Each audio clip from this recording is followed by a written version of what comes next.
Everyone wants nice things. Everyone wants to have more, but very few people are willing to do the things differently to achieve that. And all I'm asking you is to start taking life a little bit more seriously, own your future, stop letting the world dictate what's happening to you in the day-to-day. In last week's video, we explored 4 journal prompts. The power of journaling lies in the self-discovery. By writing, you can uncover areas in your life that you didn't realize needed attention. This process is a powerful tool for personal growth and self-development. And like I said last week, it's like freaking magic. Please try it. So for example, last week in journal prompt number 2, we asked, what were your self-limiting beliefs? We asked you to dream big and to think whatever that big dream was. But what was the self-limiting belief when you start thinking about that dream of why you can't have it? Because therein lies the power that you can get over and achieve more when you start recognizing what are those excuses and the lies that we tell ourselves. There's a quote by Harvard professor William James, and that quote says, "In most of us, by the age of 30, the character has set like plaster and will never soften again."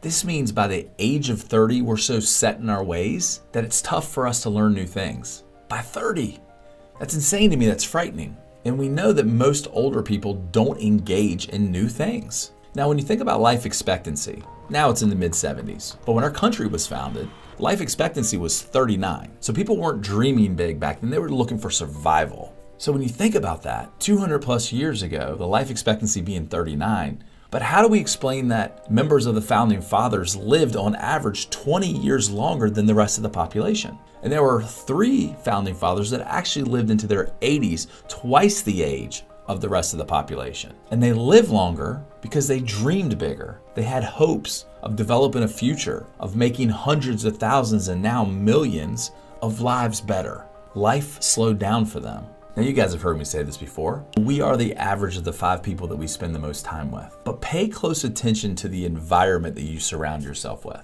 Pay close attention to the people that you surround yourself with. Pay attention to the people and the teams inside the organizations where you work. And who are those people that you're surrounding yourself with? Are you picking up great things of how you can become better? Or are you living down to lesser expectations of those folks? Now, I always give the example of my mom. She was a single mom.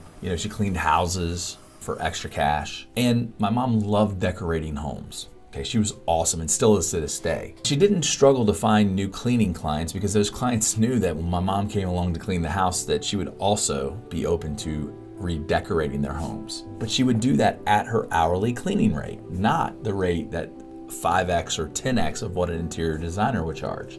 And I'd always say to my mom, "Mom, you can charge 5x, 10x. And she would say the same thing all the time. Her response was identical. "Michael, no one's gonna pay me that. I don't have a high school diploma. I don't have a college degree or certificate. People aren't going to pay me to do something that I haven't done." Now think about that. Those aren't the things that are really preventing my mom from being an interior designer. Even at the age of 71, she had a birthday yesterday. The things that were limiting her were those beliefs that she couldn't be that people wouldn't pay that.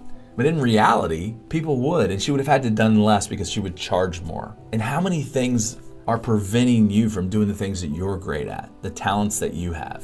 But it's like Harvard professor William James said, adults stop surrounding themselves with new types of people, engaging in new roles, in new environments, taking on new challenges, experiencing new emotions. And as a result, the personalities become fixed and their lives become highly routine and predictable. Like in last week's video, where are you living the default future? Where are you living in the day-to-day? What self-limiting beliefs and lies are you telling yourself preventing you from being more in life? Who you are is determined by the relationships that you have and the ideas that you surround yourself with. If you don't like where you are in life, there's a pretty good chance that you're not in the best of environments. It's not helping you become the better version of yourself. It's not helping you become your future self. Living that way will require you to age quickly and mostly unsatisfied as well. I hate saying it that way. I really truly do. but it's a real thing. We need a future to believe in. We need something to look forward to. We need to have hope in our lives. It's an important part of becoming your future self. Remember that quote from the top 5 regrets of the dying. The Australian nurse Bronnie Ware said the number 1 regret for patients that were dying is that they regret not living life true to themselves, but instead at the expectation of others.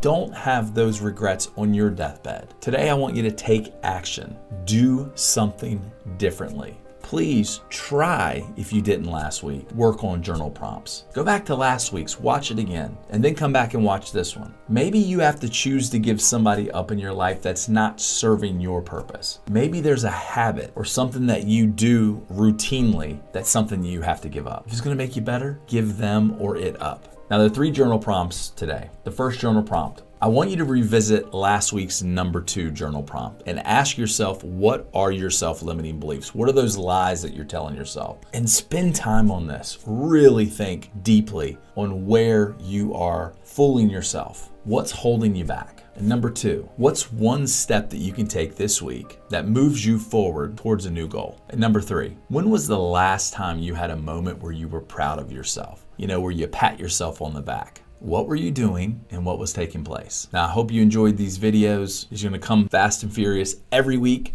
on Monday mornings. Please, I'd love your feedback and comments, and we'll talk soon. Have a great week.